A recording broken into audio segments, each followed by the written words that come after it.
Malam itu, di dermaga kecil belakang rumah keluarga Fahrani, bau soto, banjar yang baru diangkat dari panci besar masih bercampur dengan bau sungai yang gelap, pewarna kain yang lembab, dan sisa asap dupa dari pengajian keluarga. Aku berdiri di ujung meja kayu, persis di samping ember pewarna bekas yang airnya sudah berubah keruh seperti lumpur tua. Laila yang menyuruhku berdiri di sana, bukan di samping meja pesanan, bukan di dekat buku koperasi, bukan di antara para perajin perempuan yang selama bertahun-tahun ku bayar satu persatu dari hasil penjualan kain. Aku ditempatkan dekat ember sisa, seperti kain gagal yang belum sempat dibuang. Di depan mataku, Haris meletakkan sebuah foto di atas meja. Foto itu tidak buram. Foto itu jelas. Aku dan Arman di dalam kelotok malam hari, tubuhku condong ke arahnya, tangan Arman menyentuh lenganku, wajahku tidak tampak seperti perempuan yang sedang menjaga jarak. Semua orang melihat, pengurus koperasi melihat, pemilik toko oleh-oleh melihat, dua perajin yang sejak kecil mengenal ibuku melihat.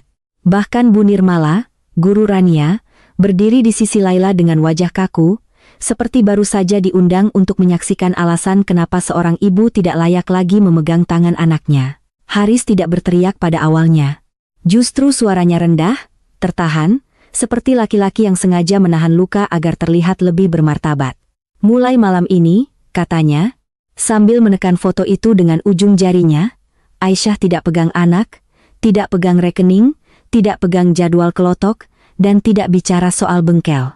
Dadaku seperti dijepit. Aku tahu foto itu benar. Aku tahu dosa itu milikku. Aku tidak bisa menatap siapapun dan berkata bahwa itu fitnah. Aku pernah berselingkuh dengan Arman, singkat, kotor, memalukan, dan tetap saja nyata.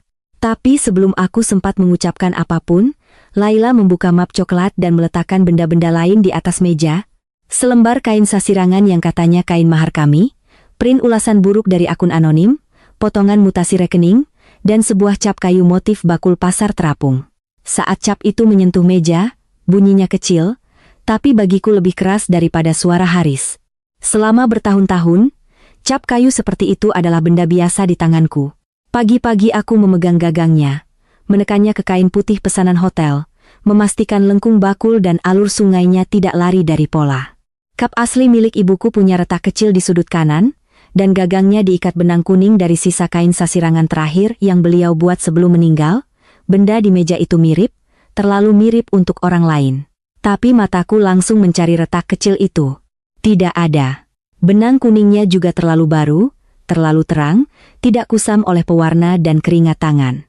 Saat semua orang menatap foto dosaku, aku justru menatap cap palsu itu. Di sanalah rasa takutku berubah bentuk, bukan hilang. Bukan menjadi berani, hanya berubah dari malu menjadi curiga. Laila mencondongkan tubuhnya ke arahku. Tangan yang salah menggenggam laki-laki jangan menggenggam cap keluarga, katanya, pelan tapi cukup keras untuk membuat beberapa perempuan di belakangku menghela napas. Apalagi rekening. Haris lalu menggeser kertas lain ke depanku. Surat pengunduran diri dari pengelola koperasi. Namaku sudah diketik rapi, tinggal tanda tangan. Aku melihat kop suratnya, melihat tanggalnya, lalu melihat mata Haris. Tanggal itu bukan tanggal malam ini. Surat itu dibuat 3 hari sebelum foto aku dan Arman disebar di grup keluarga. Di bawah meja, jari-jariku gemetar. Bukan karena aku tidak bersalah. Justru karena untuk pertama kalinya malam itu aku sadar, kesalahanku mungkin bukan awal dari semua ini, mungkin dosaku hanya pintu yang sudah mereka tunggu untuk dibuka. Tanda tangan, kata Haris. Jangan bikin malu lebih panjang. Aku menelan air liur. Di dekat dermaga, kelotok wisata kami bergoyang pelan, tali tambatnya menggesek tiang kayu seperti orang menggerutu dalam gelap. Dari sudut mata, aku melihat Rania berdiri di belakang Bu Nirmala, memeluk tas kecilnya, rambutnya diikat dengan pita sasirangan yang bukan buatanku. Anak itu tidak menangis. Justru itu yang paling menghancurkan. Ia menatapku seperti sedang menunggu apakah ibunya benar-benar akan mengaku mencuri uang tamu. Aku ingin berlari ke arahnya. Tapi Haris mengangkat tangan sebelum aku bergerak. Jangan mendekati Rania dulu, suaranya datar. Guru sudah tahu kondisinya. Guru sudah tahu. Kata-kata itu memukulku lebih keras dari penghinaan Laila. Aku menatap Bu Nirmala. Perempuan itu menunduk, tetapi tidak membantah. Saya salah sebagai istri, kataku akhirnya. Suaraku serak, hampir habis. Orang-orang langsung berbisik, ada yang mencibir, ada yang mengucap istighfar, ada yang memalingkan wajah seperti pengakuanku menodai udara. Aku membiarkan mereka mendengar kalimat itu. Aku memang salah sebagai istri, tetapi mataku tetap tertancap pada cap kayu di meja, pada benang kuning yang terlalu baru, pada surat bertanggal terlalu cepat, pada potongan mutasi rekening yang dipotong sebelum baris nama pengirim terlihat. Aku tidak berkata bahwa aku sudah mencetak log sekolah Rania sore tadi. Aku tidak berkata bahwa salinan kontrak hotel sudah kusimpan di tas kain di bawah bangku ruang celup. Aku tidak berkata bahwa riwayat admin akun pemesanan sudah kupindahkan ke flash disk kecil yang kusembunyikan di dalam kotak jarum ibuku.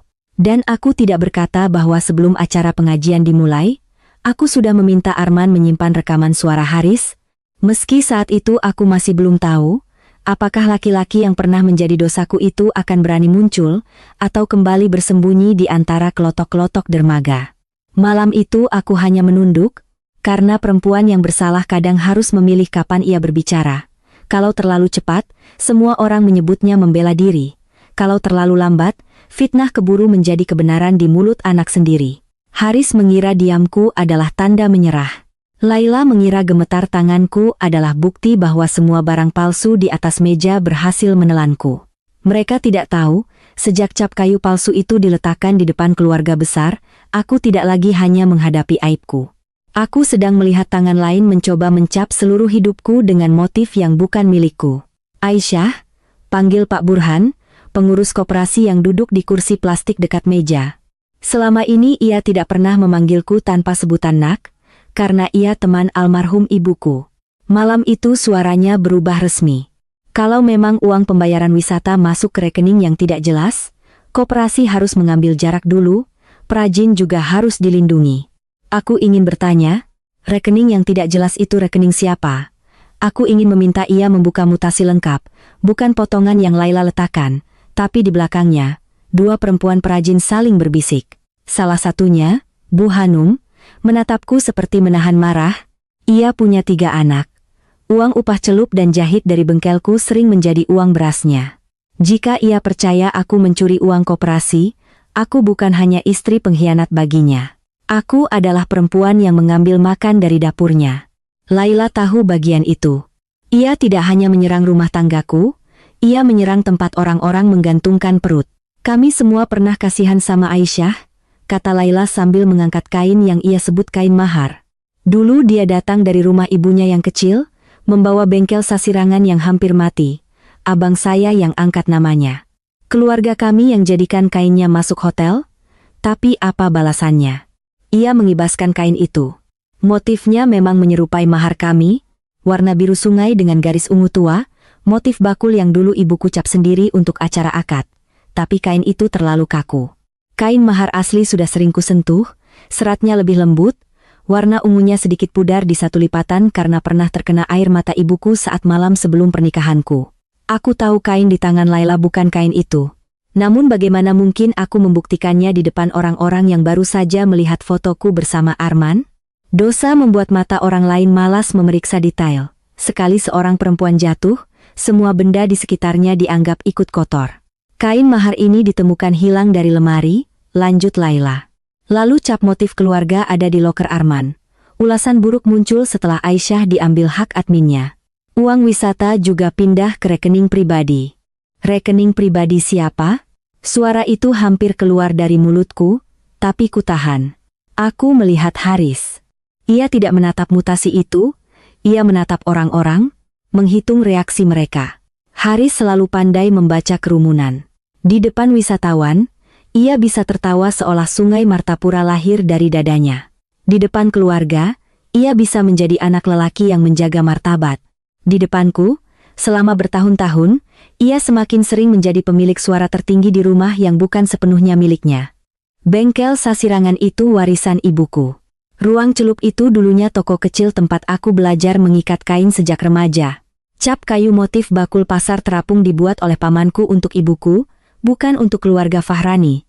Tetapi setelah menikah, setelah usaha kami digabung dengan kelotok wisata Haris, setelah katalog hotel memakai wajah Haris sebagai pendiri, orang-orang mulai lupa garis awalnya. Bahkan aku sendiri sempat lupa, karena aku ingin rumah tangga kami terlihat utuh. Aku membiarkan Haris bicara di depan tamu. Aku membiarkan Laila mengurus akun media sosial. Aku membiarkan nama Sasirangan Sungai Jingah, Klotok Rasa Banua terdengar seperti milik keluarga suamiku, selama perajin tetap dibayar, Rania tetap sekolah, dan kain ibuku tetap hidup. Lalu aku berselingkuh. Setelah itu, semua yang pernah kubiarkan berubah menjadi tali di leherku. Aisyah, kata Haris lagi. Aku masih bisa menyelesaikan ini baik-baik.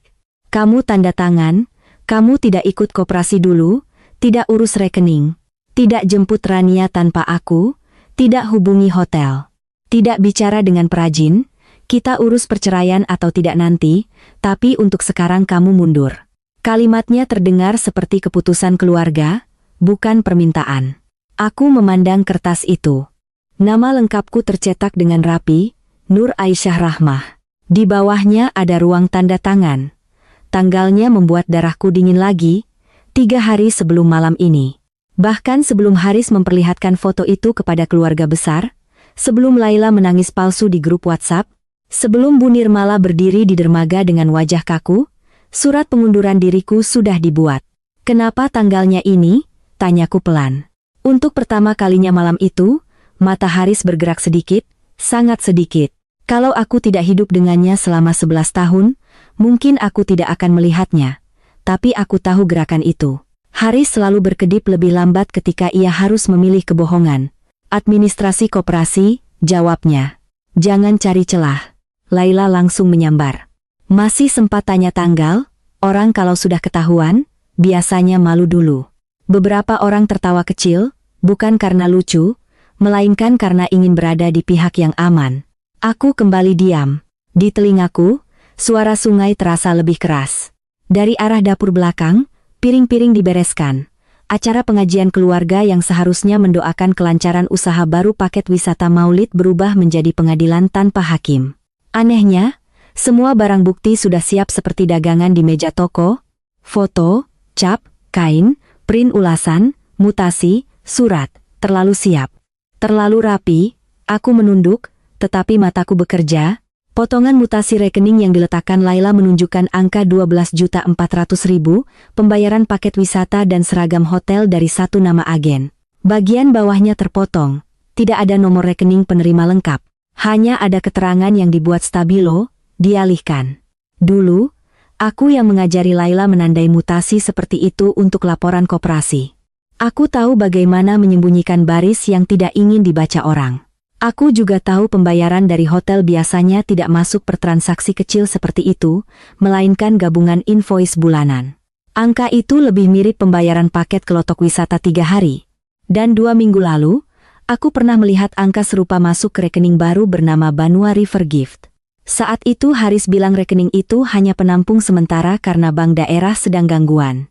Aku percaya, atau lebih tepatnya aku terlalu lelah untuk tidak percaya. Malam itu potongan mutasi di meja membuat ingatan itu menyala kembali. Banua River Gift, nama itu belum pernah disetujui koperasi. Belum pernah dibahas di rapat perajin. Tetapi logo kecilnya pernah kulihat di draft brosur yang terbuka di laptop Laila. Lalu cepat-cepat ia tutup saat aku masuk membawa teh. Mama, suara Rania kecil sekali, hampir hilang di antara bisik-bisik. Aku menoleh. Haris juga menoleh, tapi bukan dengan lembut. Rania, masuk dulu sama Bu Nirmala, aku mau tanya Mama. Anak itu memeluk tasnya lebih erat, matanya merah, tapi air matanya tidak jatuh. Mama benar ambil uang tamu kelotok untuk Om Arman? Seluruh dermaga seperti berhenti bernapas. Kalau malam itu Haris menamparku, mungkin sakitnya tidak akan sedalam kalimat Rania. Aku membuka mulut, tetapi tidak ada suara yang keluar. Inilah batas yang paling kutakuti. Aibku sebagai istri sudah bergerak, masuk ke telinga anakku, lalu keluar sebagai pertanyaan yang tidak seharusnya ia pikul. Aku ingin menjawab, tidak, Mama tidak mengambil uang. Aku ingin berkata, Mama salah pada Papa, tapi Mama bukan pencuri.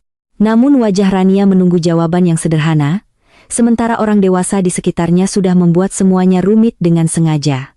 Jika aku berkata terlalu banyak, Haris akan menyebutku mempengaruhi anak. Jika aku diam, Rania akan membawa pulang kata pencuri itu ke dalam tidurnya. Mama tidak pernah mengambil uang tamu untuk siapapun, kataku akhirnya. Suaraku lebih kuat dari sebelumnya, meski tenggorokanku sakit. Mama salah pada papa, tapi mama tidak mencuri. Haris tertawa pendek.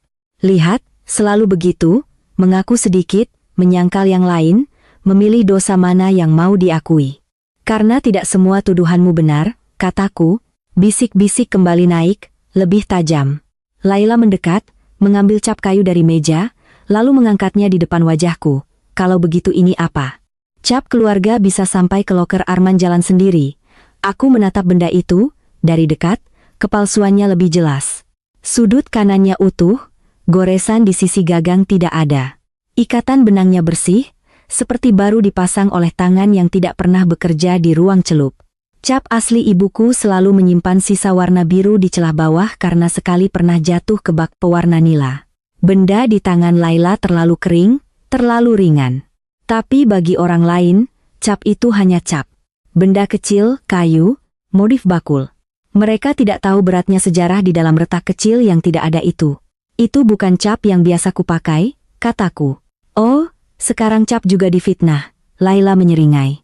Kain mahar difitnah, rekening difitnah, ulasan difitnah, Arman difitnah. Semua salah, kecuali kamu. Aku menatapnya, untuk sesaat, rasa bersalahku hampir menelanku lagi. Karena ada satu hal yang tidak bisa kubersihkan. Aku memang pernah menemui Arman di kelotok malam hari. Aku memang pernah merasa lebih didengar oleh laki-laki yang bukan suamiku, ketika Haris lebih sering bicara tentang invoice, tamu, cicilan, dan nama baik keluarga daripada tentang aku. Aku memang pernah membiarkan kesepian menjadi alasan untuk merusak pagar rumah sendiri. Kalau aku tidak melakukan itu, mungkin malam ini Laila tidak punya foto untuk dibentangkan. Mungkin Haris tidak punya panggung untuk terlihat sebagai korban. Pikiran itu membuat lututku lemas. Aku hampir percaya bahwa semua hukuman ini pantas. Lalu Rania menunduk dan melepas ikat rambut sasirangan dari kepalanya. Ia menggenggamnya sebentar, lalu memasukkannya ke tas. Gerakan kecil itu menghentikan napasku. Kenapa dilepas, nak? Tanyaku. Bu Nirmala menjawab sebelum Rania sempat bicara. Di sekolah ada anak yang dengar cerita dari orang tuanya. Katanya kasihan Rania kalau masih pakai kain dari rumah yang sedang ada masalah. Kalimat itu halus, terlalu halus. Aku tahu artinya. Anak-anak mulai mengejeknya. Dan Rania memilih melepaskan kain yang dulu kubuatkan sambil tertawa di ruang celup. Haris tidak tampak terkejut. Laila juga tidak. Bahkan Laila menunduk sebentar, menyembunyikan sesuatu di wajahnya. Bukan rasa bersalah, lebih mirip puas. Saat itulah aku menyadari serangan ini tidak berhenti di aku. Mereka sudah membiarkan api menyentuh anakku, karena anak yang malu akan lebih mudah dijauhkan dari ibunya. Cukup, kata Haris, seolah justru aku yang membuat semua itu terjadi malam ini. Rania masuk. Aku mau ikut mama, bisik Rania. Haris menegang. Laila cepat-cepat memegang bahu Rania. Mama harus menyelesaikan urusan orang dewasa. Lagi pula untuk sementara, kamu sama papa dulu, biar aman. Aman. Kata itu membuat perutku mual. Di belakang kata aman, mereka menyembunyikan pembatasan. Sore tadi, ketika aku datang ke sekolah lebih awal untuk menjemput Rania, Satpam tidak mengizinkanku masuk sebelum Bu Nirmala datang. Katanya kontak utama wali jemput sudah diperbarui, nama Haris dan Laila ada di atas. Namaku masih ada, tapi diberi catatan, konfirmasi dulu dengan ayah. Aku berdiri di gerbang sekolah seperti orang asing, sementara beberapa ibu lain pura-pura tidak melihat. Saat kutanya sejak kapan perubahan itu berlaku, staf tata usaha berkata formulirnya masuk 4 hari lalu. 4 hari lalu. Lebih awal dari foto yang disebar, lebih awal dari rapat malam ini. Waktu itu aku pulang dengan tangan dingin, mencetak bukti dari email sekolah yang masih terkirim ke alamat lamaku, lalu menyimpannya di bawah tumpukan katalog. Aku belum mengerti seluruhnya. Sekarang aku mulai mengerti. Surat pengunduran 3 hari lalu. Perubahan wali jemput 4 hari lalu, rekening baru 2 minggu lalu, draft brosur Banua River Gift yang ditutup Laila sebulan lalu. Semua berjalan mundur dari malam penghinaan ini. Foto aku dan Arman bukan penyebab mereka bergerak. Foto itu alat untuk membuat gerakan mereka terlihat sah. Aku tidak akan tanda tangan malam ini, kataku. Suaraku tidak keras, tapi cukup jelas. Haris menatapku lama. Laila mendengus. Pak Burhan menggeser duduknya. Bu Hanu memegang ujung kerudungnya. Kamu masih mau melawan? Tanya Haris. Aku mau membaca semua dokumen lengkap. Kamu kehilangan hak untuk mengatur syarat. Aku kehilangan kepercayaanmu, kataku, dan dadaku sakit mengakuinya. Tapi aku tidak kehilangan hak untuk membaca kertas yang memakai namaku. Wajah Haris berubah. Sekilas saja, ia masih tampak sebagai suami terluka di mata orang lain. Tapi aku melihat rahangnya mengeras dengan cara yang kukenal. Haris marah bukan karena aku mengaku, ia marah karena aku meminta waktu. Orang yang hanya ingin kebenaran biasanya tidak takut pada waktu. Orang yang membawa dokumen terlalu rapi ke dermaga malam hari seringkali takut jika kertasnya dibaca pelan-pelan. Laila meletakkan cap palsu itu kembali ke meja dengan bunyi keras. Perempuan yang sudah bikin malu jangan pegang anak, kain, jadwal tamu, apalagi uang. Sekarang masih mau pegang waktu juga? Aku tidak pegang apapun malam ini, kataku. Semua sudah kalian ambil sebelum aku datang ke meja ini. Kalimat itu keluar sebelum sempat kusaring. Dermaga mendadak sunyi. Haris menatapku dengan mata menyipit. Apa maksudmu? Aku hampir menjawab. Hampir. Tapi kemudian kulihat ponsel Laila menyala di atas meja, layarnya menghadap ke atas. Ada notifikasi masuk dari aplikasi pengelola halaman media sosial. Hanya sekilas, sebelum ia cepat-cepat membalik ponselnya. Namun aku sempat membaca potongan kalimatnya. Unggahan terjadwal berhasil dipublikasikan, jantungku memukul tulang rusuk. Unggahan apa lagi? Malam ini belum selesai, tapi mereka sudah menyiapkan gelombang berikutnya. Laila melihat mataku mengarah ke ponselnya. Ia langsung mengambil benda itu, memasukkannya ke kantong baju. Terlalu cepat, terlalu panik untuk orang yang merasa benar. Tidak ada maksud apa-apa, kataku kemudian, menarik kembali kalimatku sebelum Haris mengejarnya. Aku belum boleh membuka bahwa aku sudah memegang sebagian riwayat admin. Belum di dermaga, belum di depan orang yang lebih siap berteriak daripada membaca. Haris mendekat satu langkah. Bau parfumnya bercampur dengan bau sungai. Dulu bau itu membuatku merasa pulang. Malam itu membuatku ingin mundur. Dengar baik-baik, katanya pelan, hanya untukku, tetapi cukup dekat agar Laila bisa mendengar. Aku masih menahan banyak hal supaya kamu tidak hancur seluruhnya. Jangan paksa aku menatapnya. Apa yang masih kamu tahan? Ia tersenyum tipis, senyum yang tidak dilihat orang lain karena tubuhnya membelakangi mereka. Rania bisa lebih malu dari ini. Kalimat itu menancap dingin. Itulah Haris yang tidak muncul di foto keluarga. Itulah suara yang tidak dipakai saat menyambut wisatawan. Suara yang membuatku dulu memilih diam ketika ia mulai memindahkan kata, punya kita, menjadi, punya keluargaku. Aku ingin membalas, tetapi dari arah sungai terdengar mesin kelotok mendekat, semua orang menoleh. Lampu kecil bergerak di permukaan air hitam, satu kelotok merapat pelan ke dermaga, bukan kelotok keluarga kami, melainkan kelotok sewaan yang sering dipakai pemandu lepas. Perutku langsung mengeras. Aku tahu cara mesin itu dimatikan, tersendat sedikit sebelum sunyi, Arman. Wajah Haris menegang sebelum ia sempat menyembunyikannya. Laila memucat sedikit, lalu cepat-cepat berbisik. Untuk apa dia datang? Tidak ada yang menjawab. Kelotok itu menyentuh pinggir dermaga. Arman Saputra naik dengan wajah kusut, jaketnya basah di bahu, matanya tidak mencariku lebih dulu, melainkan melihat meja penuh barang bukti.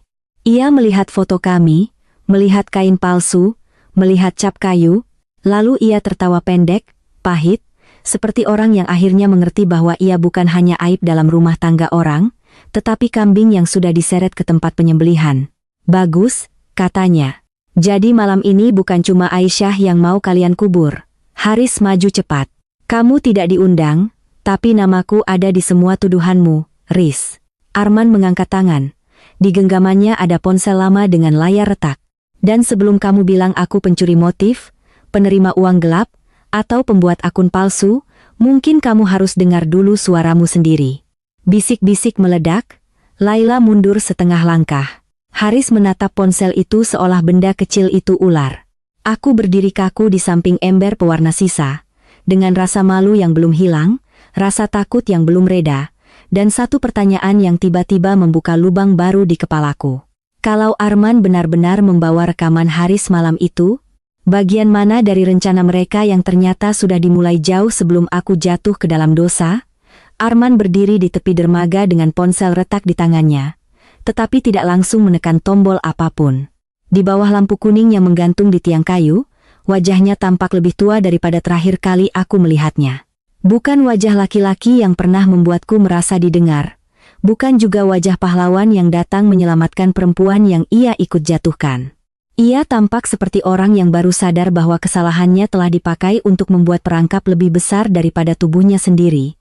Haris bergerak lebih dulu, cepat, seperti hendak merebut ponsel itu, tetapi Pak Burhan berdiri di antara mereka. "Jangan ribut di depan anak," katanya. Meski suaranya tidak setegas biasanya, kata anak membuat semua orang menoleh ke Rania. Anak perempuanku masih berdiri di dekat Bu Nirmala, memegang tasnya, menatap Arman dengan bingung. Ia tahu nama itu. Ia pernah melihat Arman membantu wisatawan naik ke lotok, pernah diberi pisang goreng oleh laki-laki itu setelah acara pasar terapung, dan sekarang orang-orang dewasa menyebutnya seolah ia adalah lubang hitam yang menelan ibunya. Haris menunjuk Arman. "Keluar dari dermaga saya." Arman tertawa tanpa senyum. "Dermaga kamu? Sama seperti bengkel kain itu juga tiba-tiba jadi milik kamu?" Bisik-bisik langsung naik. Dadaku berdebar keras. Kalimat Arman terlalu tajam, terlalu cepat. Aku belum siap membuka arah itu. Haris menoleh kepadaku dengan mata gelap, seolah kedatangan Arman adalah bukti bahwa aku masih bersekongkol. "Kamu panggil dia?" "Tidak," kataku, "itu benar. Aku memang pernah meminta Arman menyimpan rekaman, tetapi aku tidak memintanya datang malam itu. Aku bahkan tidak tahu ia akan berani muncul." "Pembohong," kata Laila. "Baru saja mengaku salah sebagai istri, sekarang laki-laki itu datang membawa sandiwara." Ia mengangkat suaranya supaya semua mendengar. "Lihat sendiri, Bu Nirmala. Begini yang kami khawatirkan, anak bisa diseret ke keributan orang dewasa." Bu Nirmala memeluk bahu Rania lebih rapat. Aku ingin menarik Rania dari tangan semua orang, tetapi tubuhku seperti dipaku oleh kalimat itu. Mereka membuatku tampak berbahaya, hanya karena aku berdiri dan tidak hancur sepenuhnya. Arman mengangkat ponselnya sedikit. "Aku tidak datang untuk membela hubungan kami. Itu salah. Aku tahu, Aisyah tahu. Tapi kalau namaku dipakai untuk tuduhan uang, motif, akun palsu, aku tidak akan diam." Haris tertawa pendek. "Kamu pikir orang di sini percaya laki-laki yang merusak rumah tangga?" "Tidak perlu percaya aku," jawab Arman. "Dengar saja tanggalnya." Ia menekan layar. Suara yang keluar tidak jernih, bercampur desis, tapi aku mengenali suara Haris. Suara itu pelan, terburu-buru, seperti direkam di tempat terbuka. "Kalau Aisyah sudah jatuh, semua orang akan terima alasan kita pindahkan pembayaran. Jangan bicara soal rekening di depan koperasi dulu. Tunggu foto itu keluar." Sekejap dermaga seperti kehilangan udara. Laila memekik, "Itu potongan, itu bisa dibuat-buat." Haris maju lagi, wajahnya merah. Pak Burhan menahan dengan dua tangan, "Cukup, jangan ada yang pegang barang itu." Namun rekaman belum selesai, suara Haris terdengar lagi, lebih samar. "Kap tiruan simpan dulu. Kalau Arman membantah, bilang dia yang ambil dari ruang celup." Perutku terasa jatuh. Cap kayu palsu di meja mendadak bukan lagi benda yang hanya kuragukan dengan mata. Benda itu mulai punya suara, punya rencana, punya tangan yang menaruhnya di tempat salah. Semua orang menatap cap itu. Laila merebut kain palsu dari meja dan berkata, "Terlalu cepat, bisa saja Arman merekam lalu menyambung-nyambung. Dia pemandu kelotok, bukan orang bersih." Arman menatapnya. "Aku memang bukan orang bersih, Lai, tapi aku tidak bikin akun anonim dari ponselmu." Wajah Laila menegang. Saat itu Haris melakukan sesuatu yang membuat semua orang lupa pada rekaman. Ia berbalik ke Rania dan berkata, "Lihat, nak. Mama masih membuat orang-orang seperti ini datang malam-malam." Rania menunduk. Kalimat itu licik. Ia tidak membantah bukti, ia memindahkan rasa takut ke tubuh anakku. Aku melangkah maju satu langkah, tapi Bu Nirmala spontan mundur bersama Rania. Luka kecil itu menusukku lebih dalam daripada hinaan, bahkan guru anakku kini melihat gerakanku sebagai ancaman. "Rania," kataku pelan, "Mama tidak akan menarik kamu kemana-mana." Anak itu tidak menjawab. Haris langsung menyambung, kamu dengar sendiri. Dia selalu pandai bicara. Arman menurunkan ponselnya. Aku akan bawa rekaman ini ke kantor koperasi kalau kalian tetap menyeret namaku. Kamu tidak akan bawa apa-apa, kata Haris. Besok orang dermaga tahu kamu mencuri motif. Tidak ada pemilik kelotok yang mau pakai pemandu seperti kamu. Arman menatapku sebentar. Di matanya ada takut, marah, dan rasa malu yang sama-sama telanjang. Makanya aku datang malam ini, katanya. Karena ternyata kami berdua tidak cuma berdosa, kami dijadikan alat. Kata kami membuat beberapa orang kembali mencibir. Aku tahu akibatnya. Semakin Arman berdiri di dekatku, semakin mudah semua orang percaya bahwa aku masih memilih dia, maka aku melakukan hal yang paling menyakitkan. Pergi dulu, Man, kataku. Arman terdiam. Aisyah pergi, ulangku. Kalau kamu punya bukti, simpan. Jangan beri mereka alasan untuk bilang aku bersembunyi di belakangmu. Wajahnya berubah, seperti tertampar, tetapi ia mengerti. Ia mundur satu langkah. Sebelum turun ke kelotok, ia menatap Haris dan Laila. Aku simpan salinannya bukan cuma di ponsel ini. Lalu ia pergi, meninggalkan suara mesin yang menjauh dan dermaga yang penuh bisik-bisik lebih tajam dari sebelumnya. Malam itu aku tidak tanda tangan. Tapi aku juga tidak menang. Haris mengambil surat pengunduran itu, merapikannya, lalu berkata di depan semua orang, baik. Karena Aisyah menolak mundur baik-baik, mulai besok aksesnya dibekukan sampai audit keluarga selesai. Audit keluarga? Bukan audit koperasi, bukan pemeriksaan bank, bukan mediasi resmi. Audit keluarga berarti Haris dan Laila akan memegang kunci, akun, lemari, dan narasi. Laila mengangkat cap palsu itu dengan ujung kain, seolah benda itu najis karena pernah dikaitkan denganku. Ini kami simpan sebagai bukti. Aku menatapnya. Jangan hilangkan. Ia tersenyum. Yang suka menghilangkan barang itu kamu, bukan aku. Rania dibawa masuk lewat pintu samping sebelum aku sempat memeluknya. Aku hanya melihat punggung kecilnya, rambut yang tidak lagi diikat dengan kain buatanku, dan tangannya yang menggenggam ujung baju Bu Nirmala. Haris tidak melarangku pulang ke kamar malam itu, tetapi saat aku masuk rumah, kunci ruang celup sudah diganti. Lemari dokumen koperasi dikunci rantai. Laptop pemesanan tidak ada di meja. Buku jadwal kelotok yang biasanya kusimpan dekat telepon juga hilang. Di pintu ruang celup, ada kertas ditempel dengan tulisan tangan Laila. Sementara tidak boleh masuk tanpa izin keluarga. Aku berdiri lama di depan pintu itu. Di balik pintu, ada bau malam yang kukenal, kain basah, pewarna alami, kayu cap, dan sisa sabun cuci dari ember perajin. Di balik pintu itu juga ada cap asli ibuku, kalau Laila belum memindahkannya. Aku ingin mendobrak, tapi aku tahu itu yang mereka tunggu. Perempuan yang sudah dituduh tidak stabil akan mudah dihukum jika ia memukul pintu, jadi aku berjalan ke kamar, menutup pintu pelan, lalu duduk di lantai, barulah tanganku gemetar tanpa bisa kutahan. Aku menangis bukan karena Haris memperlihatkan foto itu. Aku pantas menerima luka dari foto itu. Aku menangis, karena Rania menanyakan apakah aku mencuri uang tamu untuk Arman. Aku menangis karena di mata banyak orang, satu dosa yang nyata membuat semua tuduhan lain terdengar masuk akal. Pagi berikutnya, Banjarmasin belum sepenuhnya terang ketika ponselku berbunyi berkali-kali. Grup keluarga besar sudah ramai. Foto aku dan Arman muncul lagi, kali ini diberi tulisan panjang oleh nomor yang tidak dikenal. Istri pengelola kelotok diduga mengalihkan uang wisatawan dan menjual motif sasirangan keluarga kepada pemandu lepas. Di bawahnya, ada foto cap kayu palsu dan kain yang mereka sebut mahar. Komentar mulai masuk seperti batu dilempar dari semua arah. Ada yang berkata Haris terlalu sabar. Ada yang berkata perempuan seperti aku tidak pantas memegang anak. Ada yang menandai akun hotel yang menjadi pelanggan kami. Lalu pesan dari salah satu pemilik toko oleh-oleh masuk ke nomor pribadiku. Untuk sementara kami tahan pesanan sampai urusan jelas. Maaf, pelanggan mulai tanya. Aku membaca pesan itu sampai mataku kabur. Satu unggahan saja sudah cukup membuat pesanan tertahan. Perajin akan panik. Mereka tidak akan menunggu kebenaran jika uang dapur mereka berhenti.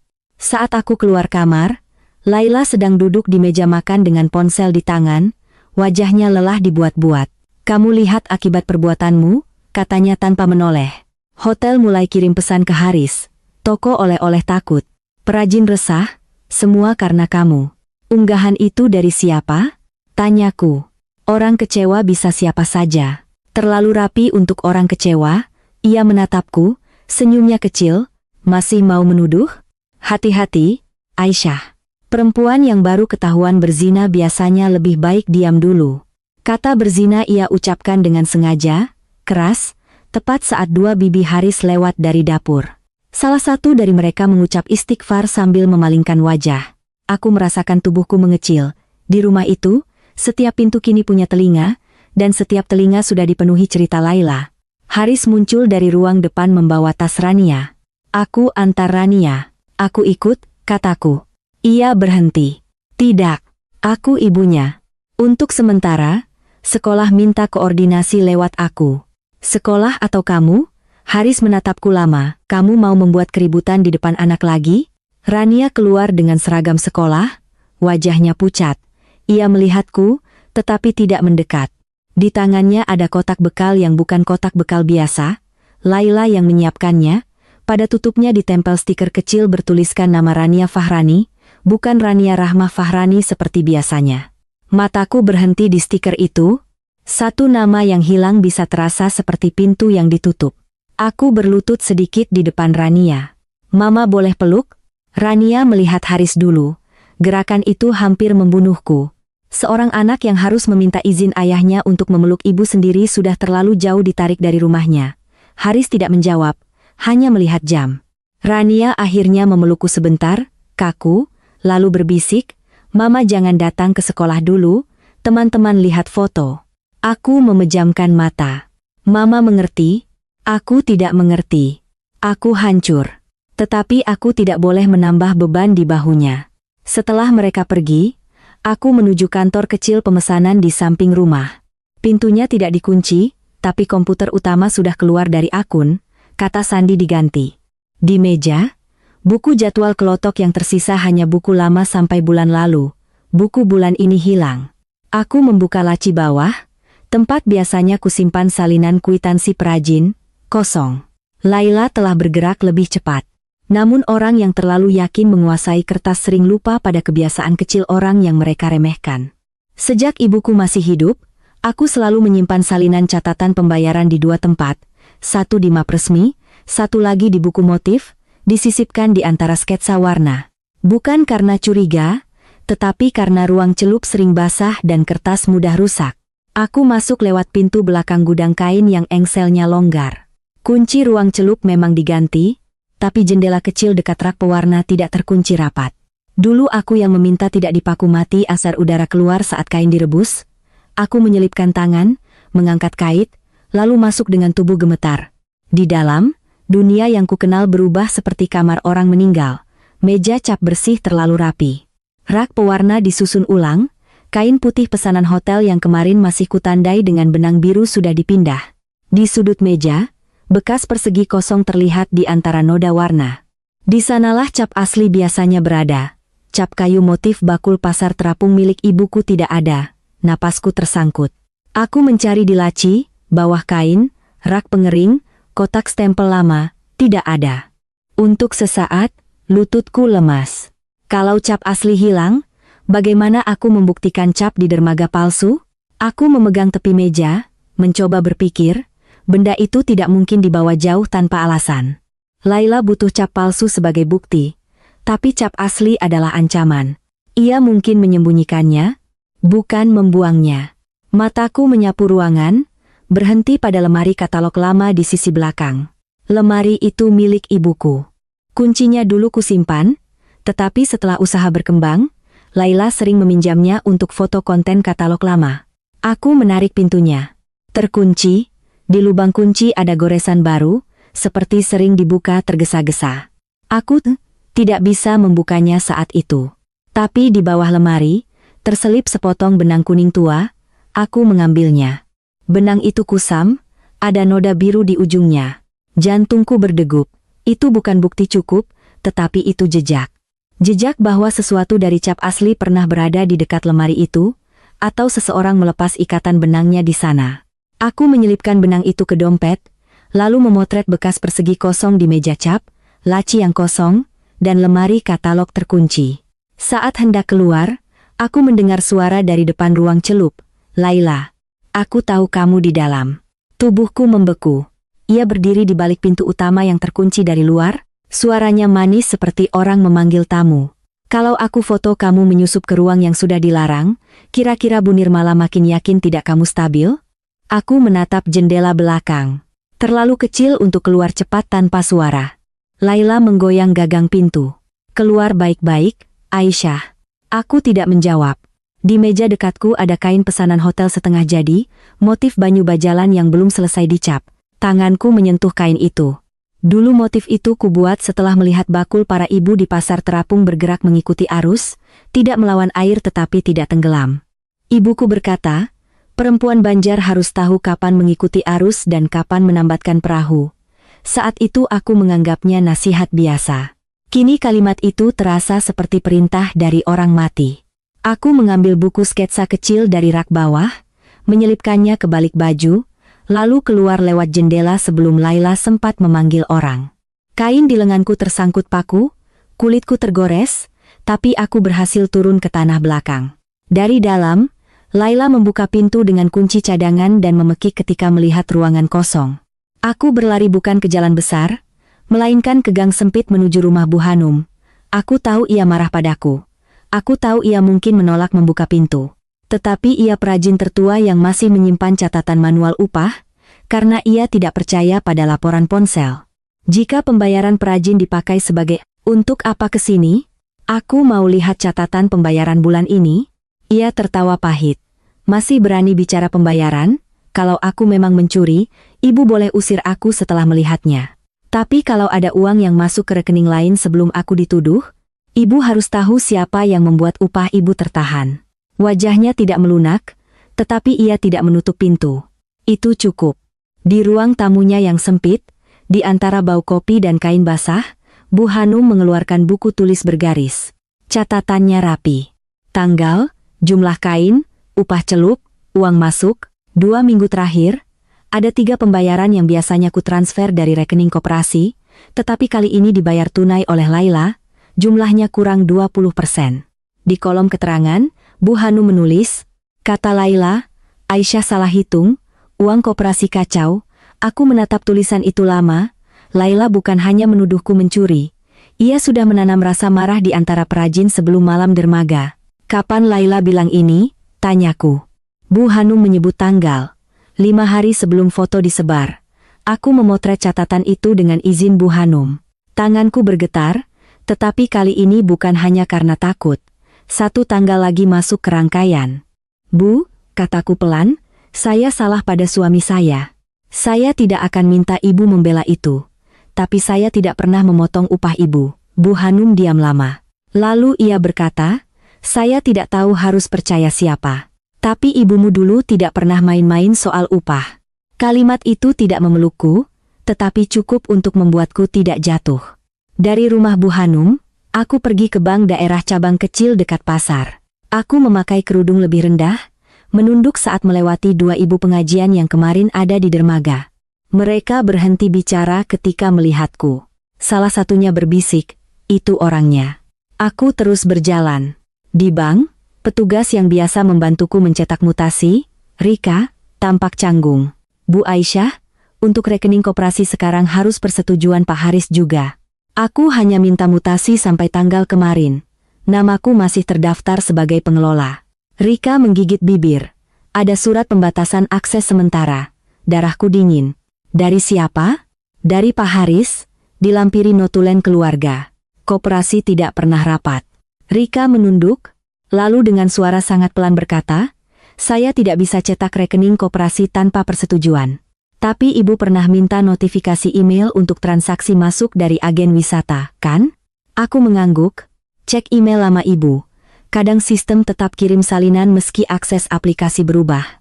Ia tidak memberiku dokumen. Ia tidak melanggar aturan.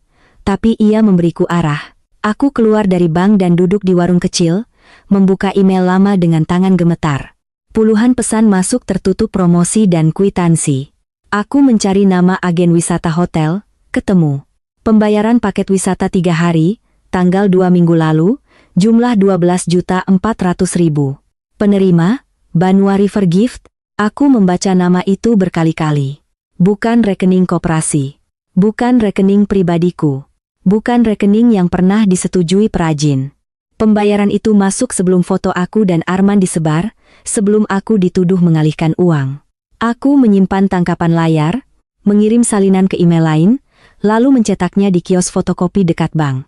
Pemilik kios mengenal Laila, jadi aku berpura-pura mencetak tugas sekolah Rania. Saat kertas keluar dari mesin, aku merasa seperti memegang sepotong lantai di tengah rumah yang runtuh. Belum cukup untuk melawan, tapi cukup untuk berdiri. Sore harinya, kabar unggahan itu sudah sampai ke hotel. Manajer pembelian yang selama ini berhubungan denganku, Pak Dimas, mengirim pesan singkat, "Bu, sementara kami hentikan proses seragam." Ada email dari pihak keluarga yang menyatakan kewenangan ibu dicabut. Aku meneleponnya. Ia mengangkat setelah dering kelima. Suaranya hati-hati. "Bu Aisyah, saya tidak ingin masuk urusan rumah tangga. Ini bukan hanya urusan rumah tangga, Pak. Kontrak seragam hotel atas nama bengkel ibu saya. Kalau ada pencabutan kewenangan, saya berhak tahu dokumennya." Ia diam. Di belakangnya terdengar suara kantor. "Ada draft pemindahan kerjasama ke Banua River Gift. Belum kami tanda tangani. Dikirim beberapa hari lalu oleh Bu Laila, katanya demi menjaga nama hotel dari skandal." Aku memejamkan mata. "Tanggal berapa dikirim?" Ia menyebut tanggal yang membuat kuku jariku menekan telapak tangan.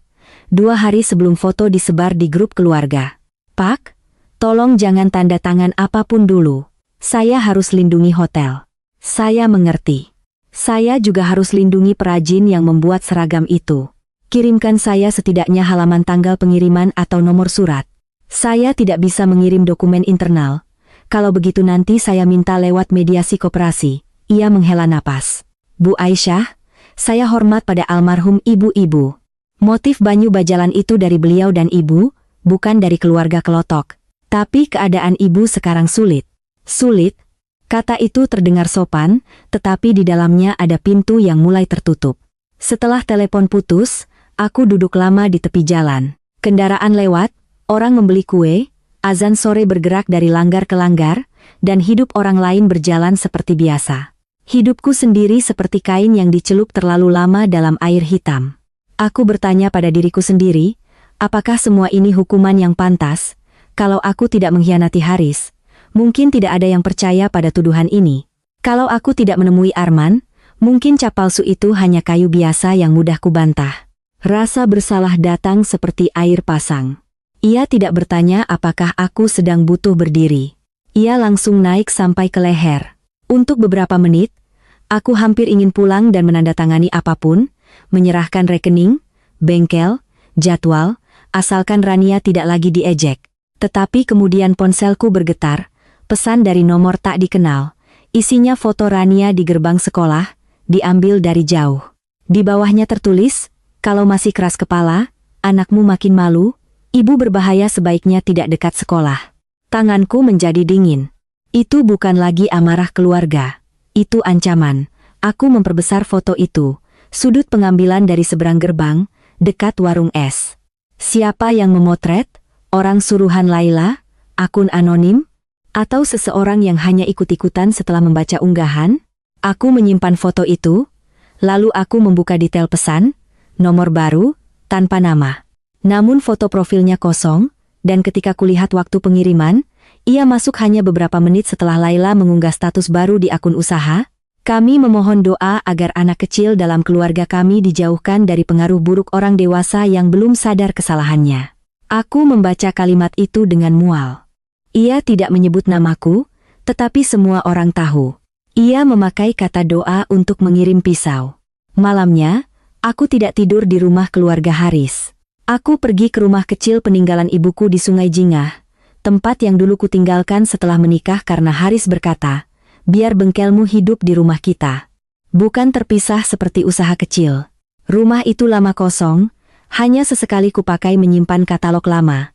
Debu menempel di jendela, tetapi kuncinya masih ada padaku. Di dalam, bau kayu tua dan kain lama menyambut seperti napas orang yang sabar menunggu. Aku menyalakan lampu, membuka tas, menyusun semua yang kupunya di lantai, foto benang kuning tua, bekas meja cap, catatan Bu Hanum, email pembayaran Banua River Gift, tangkapan layar unggahan, pesan ancaman dengan foto Rania, dan catatan tanggal perubahan wali jemput sekolah. Lalu aku mengeluarkan buku sketsa yang berhasil kubawa dari ruang celup. Di halaman belakang, ada salinan kecil pola banyu bajalan dan daftar hotel yang pertama kali memesan motif itu. Tulisan tangan ibuku masih ada di tepi halaman.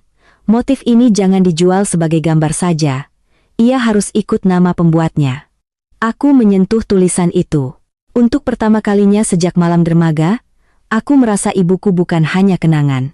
Ia menjadi saksi yang tidak bisa dibungkam, asalkan aku mampu menjaga kertas-kertasnya. Ponselku bergetar lagi. Kali ini dari Arman, aku hampir tidak menganyat. Setiap kali namanya muncul, rasa bersalahku membuka luka baru. Tapi bukti yang ia bawa terlalu penting untuk diabaikan. Aku tidak bisa lama, katanya begitu telepon tersambung. Suaranya pelan, seperti berada di tempat ramai. Haris sudah bicara ke pemilik kelotok. Besok aku tidak boleh bawa tamu. Aku minta kamu pergi tadi karena aku tahu, potongnya. Kamu benar? Kalau aku tetap di sana, mereka makin mudah menyerangmu. Hening sebentar, lalu ia berkata, aku punya lokasi kelotok malam yang mereka pakai untuk foto itu. Dadaku menegang. Maksudmu? Foto itu memang kita. Tapi tanggal yang mereka tulis di unggahan salah. Mereka bilang malam itu aku menerima cap dan uang darimu setelah pembayaran hotel hilang. Padahal malam itu terjadi sebelum pembayaran itu masuk ke Banua River Gift. Aku berdiri. Kamu yakin? Aku punya riwayat GPS dari aplikasi sewa kelotok. Ada jam, rute, titik berhenti. Dan ada satu lagi. Suaranya turun. 2 hari setelah itu, Haris minta aku datang ke dermaga belakang. Dia bilang kalau aku diam soal kamu, dia masih bisa kasih aku kerja. Tapi kalau aku macam-macam, dia bisa membuat aku terlihat seperti pencuri motif. Waktu itu aku rekam karena aku takut diperas. Aku menutup mata. Rekaman di dermaga tadi hanya potongan dari sesuatu yang lebih besar. Kirimkan salinannya. Tidak lewat chat biasa. Aku takut ponselku diambil.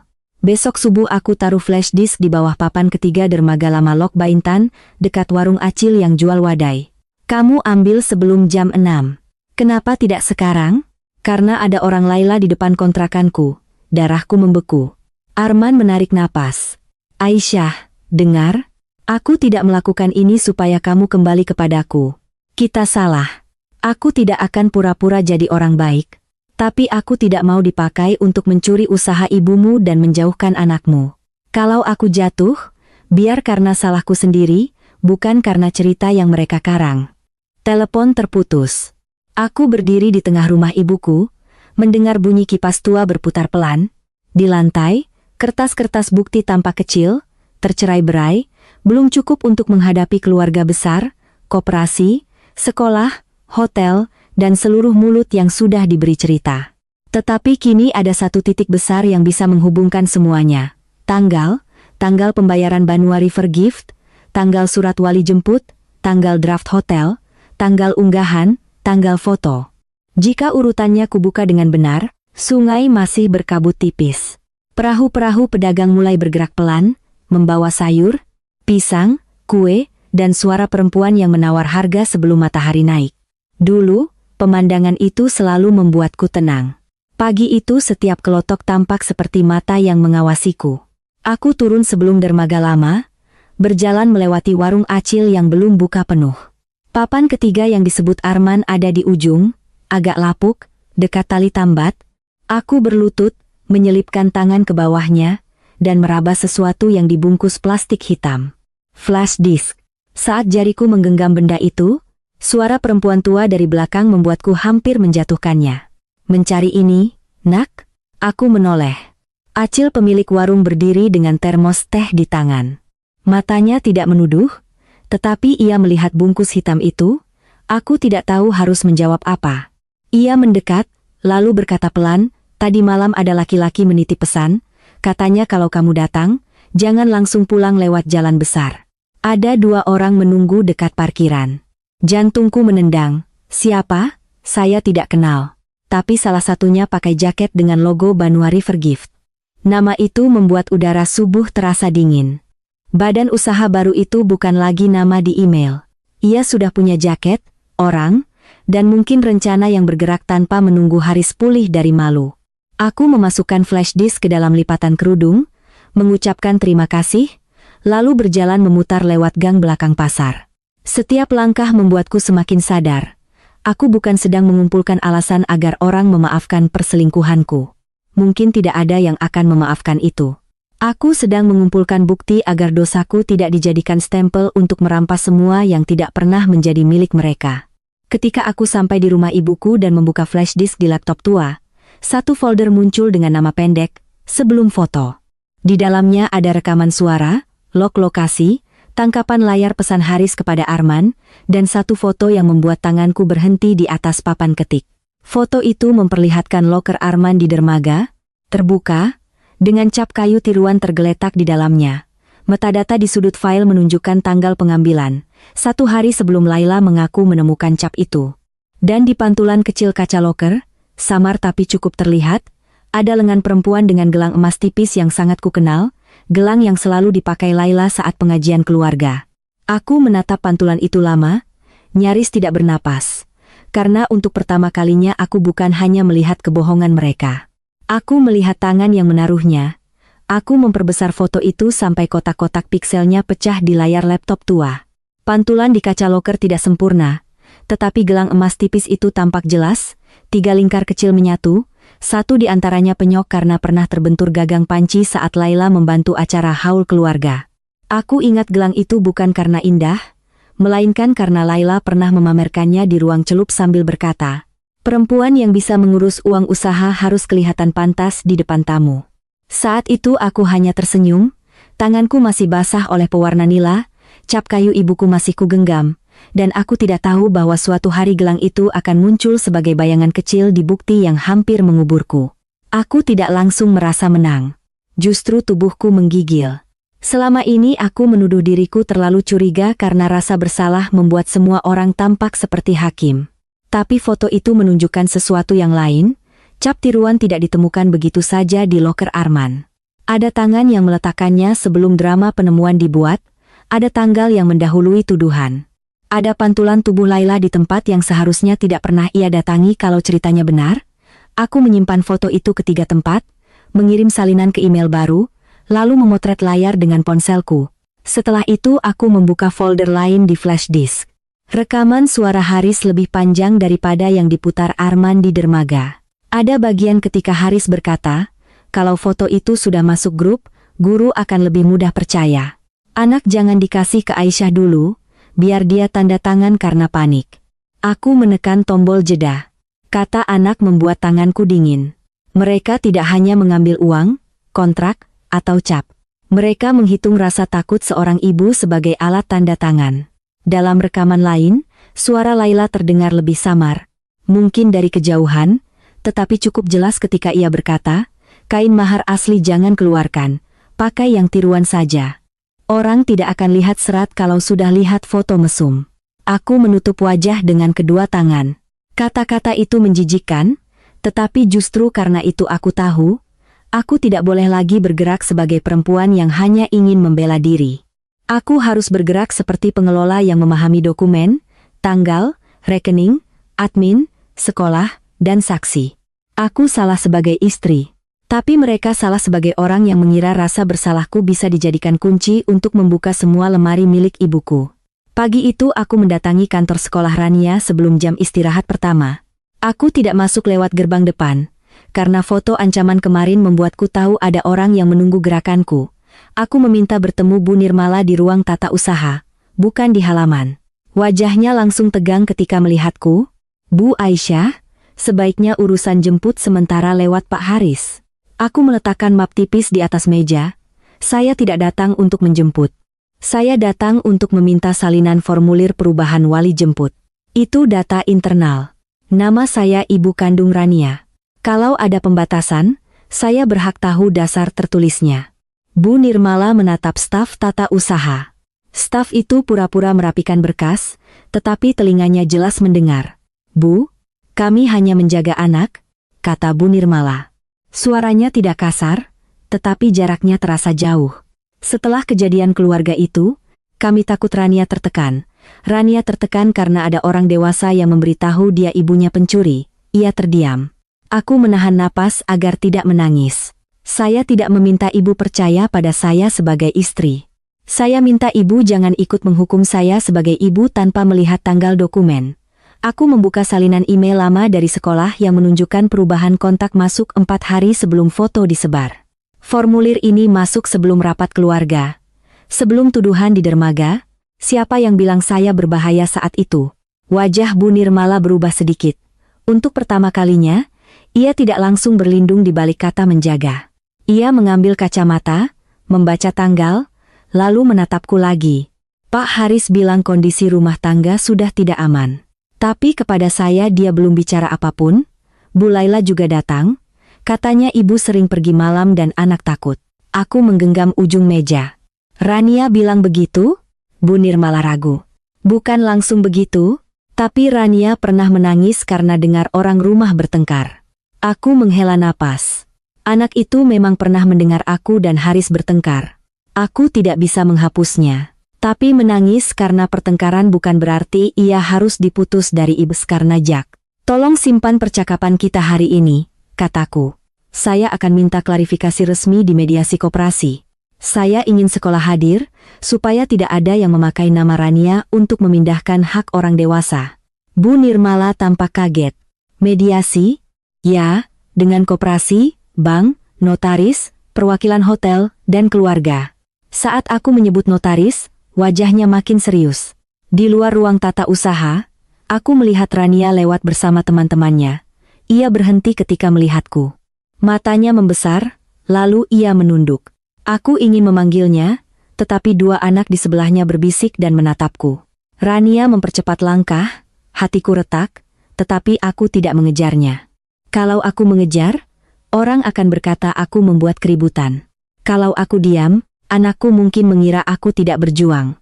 Menjadi ibu yang difitnah berarti setiap gerakan salah sebelum dimulai. Dari sekolah, aku pergi ke kantor notaris kecil di dekat jalan utama, tempat dulu aku dan Haris mengurus perjanjian kerja sama pertama dengan hotel. Notaris itu, Ibu Ratih, mengenal ibuku. Ia tidak tersenyum ketika melihatku, tetapi ia mempersilakan duduk. Saya sudah dengar sebagian kabar, katanya. Sebagian yang mana? Yang membuatmu terlihat paling buruk. Jawaban itu menusuk, tetapi jujur. Kalau begitu saya bawa bagian yang membuat tanggal-tanggal mereka terlihat buruk. Aku menyerahkan fotokopi email pembayaran Banua River Gift, catatan Bu Hanum, tangkapan layar formulir wali jemput, dan halaman metadata foto loker dari flash disk Arman. Ibu Ratih membaca tanpa banyak ekspresi. Sesekali ia mencatat. Ketika sampai pada foto pantulan gelang Laila, ia memperbesar di komputernya dan diam lama. Ini belum cukup untuk menuduh secara hukum, katanya akhirnya. Tapi cukup untuk meminta pembuktian asal benda. Saya juga punya rekaman. Rekaman harus hati-hati dipakai. Tapi dalam mediasi, ia bisa menjadi petunjuk, terutama kalau pihak yang direkam hadir dan diberi kesempatan menjawab. Ia menatapku. Kamu mau apa, Aisyah? Menyelamatkan pernikahan, mengambil anak, atau mempertahankan usaha? Pertanyaan itu membuat dadaku kosong. Dulu 3 hal itu satu rumah bagiku, sekarang semuanya berdiri di ruangan berbeda dan saling mengunci pintu. Saya tidak tahu apakah pernikahan saya bisa diselamatkan. Jawabku pelan. Saya tidak minta orang melupakan salah saya. Tapi saya mau Rania tahu ibunya bukan pencuri. Saya mau bengkel ibu saya tidak dipindahkan lewat fitnah. Saya mau perajin dibayar dari rekening yang benar. Ibu Ratih mengangguk. Kalau begitu jangan datang ke mediasi hanya membawa luka. Bawa urutan. Tanggal adalah tulang punggungmu. Mulai dari rekening baru, perubahan wali jemput, draft hotel, catatan upah, unggahan, lalu cap. Ia menulis beberapa poin di kertas, minta koperasi mengundang bank daerah, sekolah, hotel, perajin dan pihak keluarga. Kalau mereka menolak, penolakan itu sendiri menjadi catatan. Aku keluar dari kantor notaris dengan langkah lebih mantap, tetapi di depan pintu, ponselku bergetar. Pesan dari Haris, kamu pikir bisa keliling membawa aib sendiri? sore ini datang ke rumah. Kita bicara berdua. Kalau tidak, aku ajukan surat ke sekolah agar kamu tidak bisa mendekati Rania sama sekali. Aku membaca pesan itu 2 kali. Dulu ancaman Haris selalu dibungkus sebagai kekhawatiran. Sekarang bungkusnya mulai sobek. Aku datang sore itu bukan karena takut, tetapi karena aku perlu mendengar langsung apa yang akan ia akui saat tidak ada kerumunan. Aku menyalakan perekam di ponselku sebelum masuk rumah, bukan untuk menjebaknya, melainkan untuk melindungi diriku dari kalimat yang bisa dipelintir. Ruang celuk masih terkunci. Ember pewarna sisa yang dulu menjadi tempat penghinaanku sudah dipindahkan ke tengah ruangan, seolah sengaja ditaruh agar aku melihatnya dari pintu. Haris berdiri di dekat meja cap. Di belakangnya, Laila duduk dengan ponsel di tangan. Katanya bicara berdua, kataku. Laila keluarga. Bengkel ini dari ibuku. Kalau bicara keluarga, aku juga berhak membawa orang ibuku. Haris tersenyum tipis.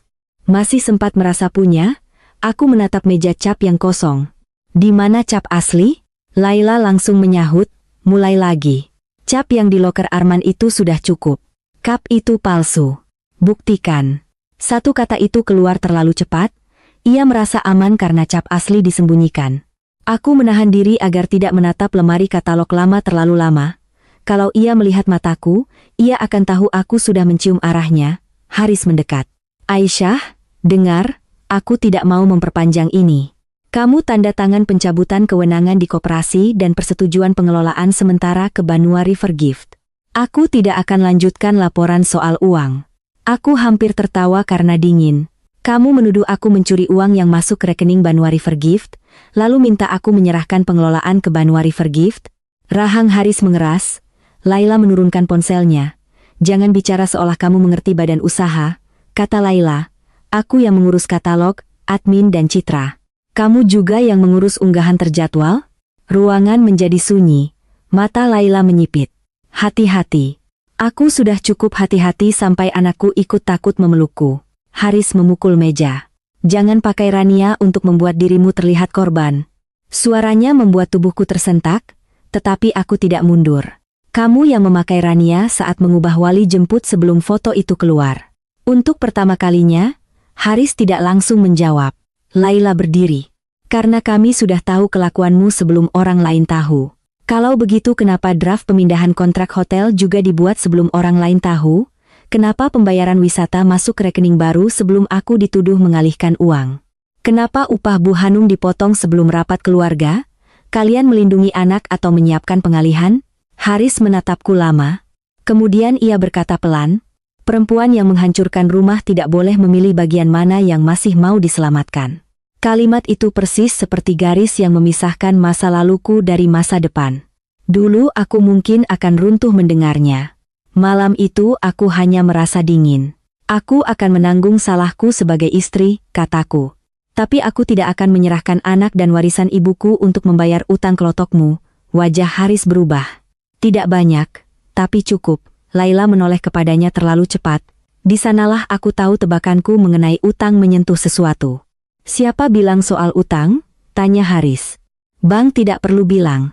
Jadwal pembayaran yang berubah, 2 kelotok baru yang jarang jalan, rekening wisata yang dipindah, dan draft jaminan bengkel sudah cukup berbicara. Aku sebenarnya belum memegang draft jaminan itu, hanya menduga dari pola.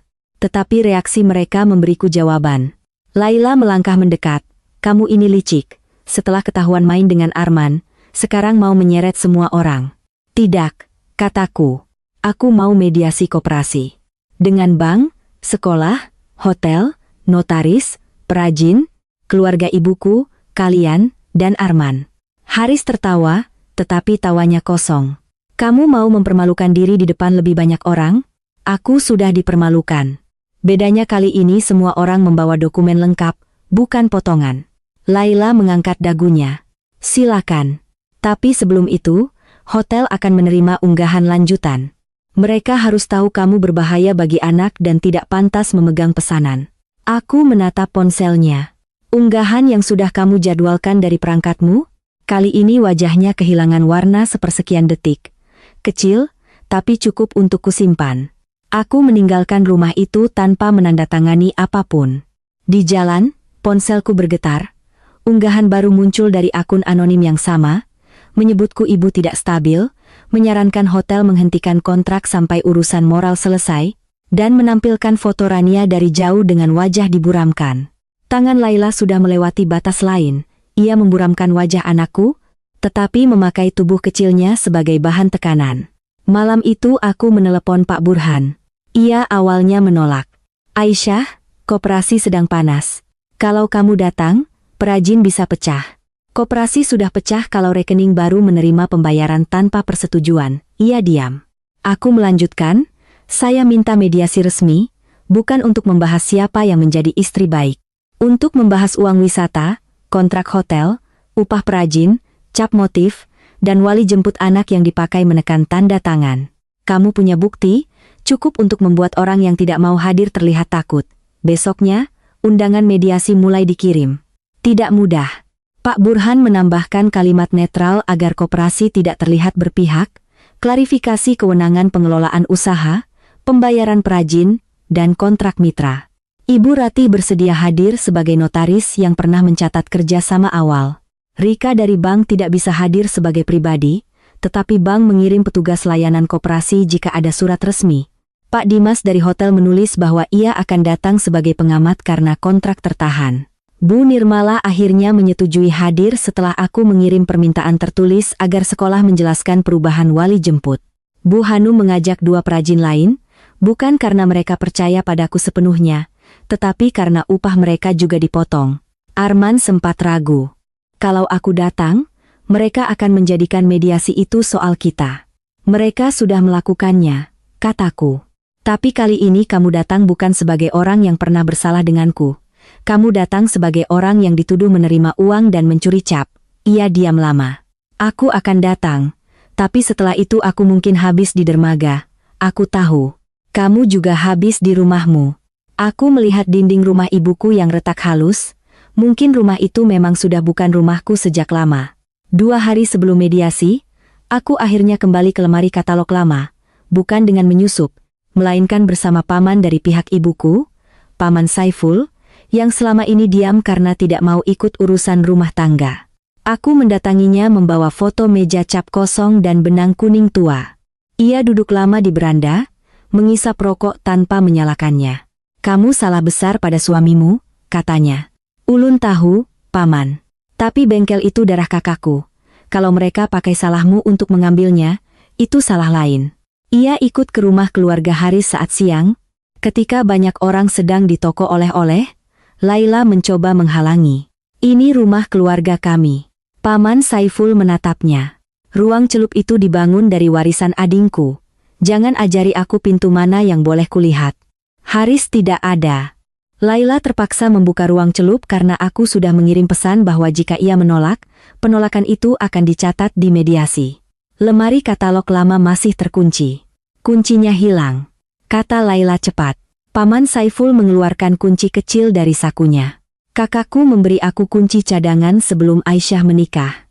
Katanya kalau suatu hari anaknya terlalu percaya pada orang, masih ada yang bisa membuka lemari lama. Laila memucat. Aku hampir menangis mendengar kalimat itu. Kunci berputar pelan. Pintu lemari terbuka dengan bunyi kayu tua.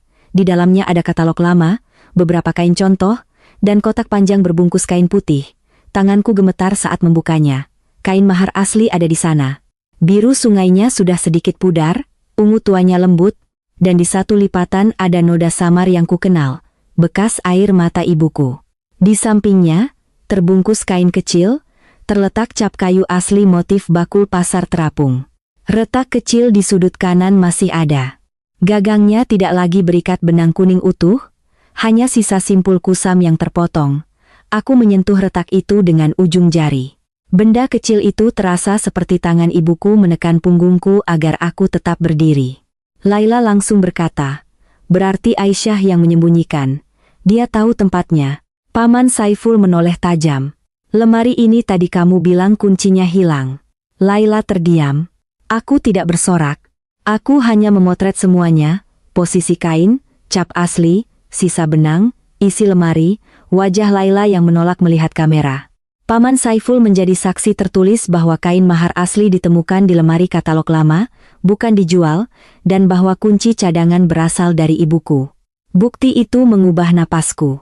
Rahasia besar mulai punya bentuk yang bisa disentuh, kain palsu di dermaga, cap palsu di loker Arman, cap asli disembunyikan, dan benang kuning dipotong dari gagangnya agar perbandingan tidak mudah dilihat. Malam sebelum mediasi, Haris datang ke rumah ibuku. Ia tidak membawa Laila. Ia berdiri di ambang pintu, tampak lelah, seolah justru ia yang paling terluka oleh semua ini. Kita tidak perlu sampai sejauh ini, katanya. Aku tidak mempersilakannya masuk. Kita sudah jauh sebelum aku tahu. Aisyah, kamu menghancurkan aku. Aku menatap wajahnya. Ada bagian dari diriku yang masih sakit melihat laki-laki itu. Aku pernah mencintainya, aku pernah membuatnya hancur dengan cara yang tidak bisa kubela. Ya, kataku, aku menghancurkan kepercayaanmu, tapi kamu memilih menghancurkan hidupku seluruhnya. Ia menarik napas. Kalau kamu teruskan mediasi, orang akan dengar rekaman, foto, semua. Rania suatu hari tahu ibunya selingkuh. Rania sudah tahu dari mulut kalian dengan tambahan bahwa ibunya pencuri. Aku bisa hentikan itu. Dengan syarat aku tanda tangan? Ia tidak menjawab, jawaban diamnya sudah cukup. Kenapa Banua River Gift dibuat, Riz? Tanyaku. Untuk menyelamatkan usaha dari kamu. Dibuat sebelum foto disebar. Ia menatapku. Kali ini tidak ada suami terluka di wajahnya. Hanya laki-laki yang kehabisan topeng untuk beberapa detik. Aku sudah tahu kamu dan Arman sebelum malam itu. Kalau begitu kenapa tidak hadapi aku? Kenapa pindahkan kontrak, rekening, wali jemput, cap? Ia mendekat setengah langkah. Karena kalau aku hanya menjadi suami yang dikhianati, aku tetap harus berbagi denganmu. Anak, bengkel, usaha, nama. Kamu akan menangis, minta maaf, lalu semua orang menyuruhku memaafkan demi Rania. Aku tidak mau lagi hidup dari usaha yang setiap sudutnya mengingatkan bahwa istriku bisa disentuh laki-laki lain. Kata-katanya menusuk, dan untuk sesaat aku melihat luka aslinya. Tapi luka asli itu tidak membuat pemalsuan menjadi benar. Maka kamu ambil bengkel ibuku? Aku bangun usaha itu. Kita bangun. Dari kain ibuku. Kamu kehilangan hak bicara soal ibu setelah tidur dengan pemandu kelotok. Aku menutup mata. Itu pukulan yang tepat ke tempat paling rapuh.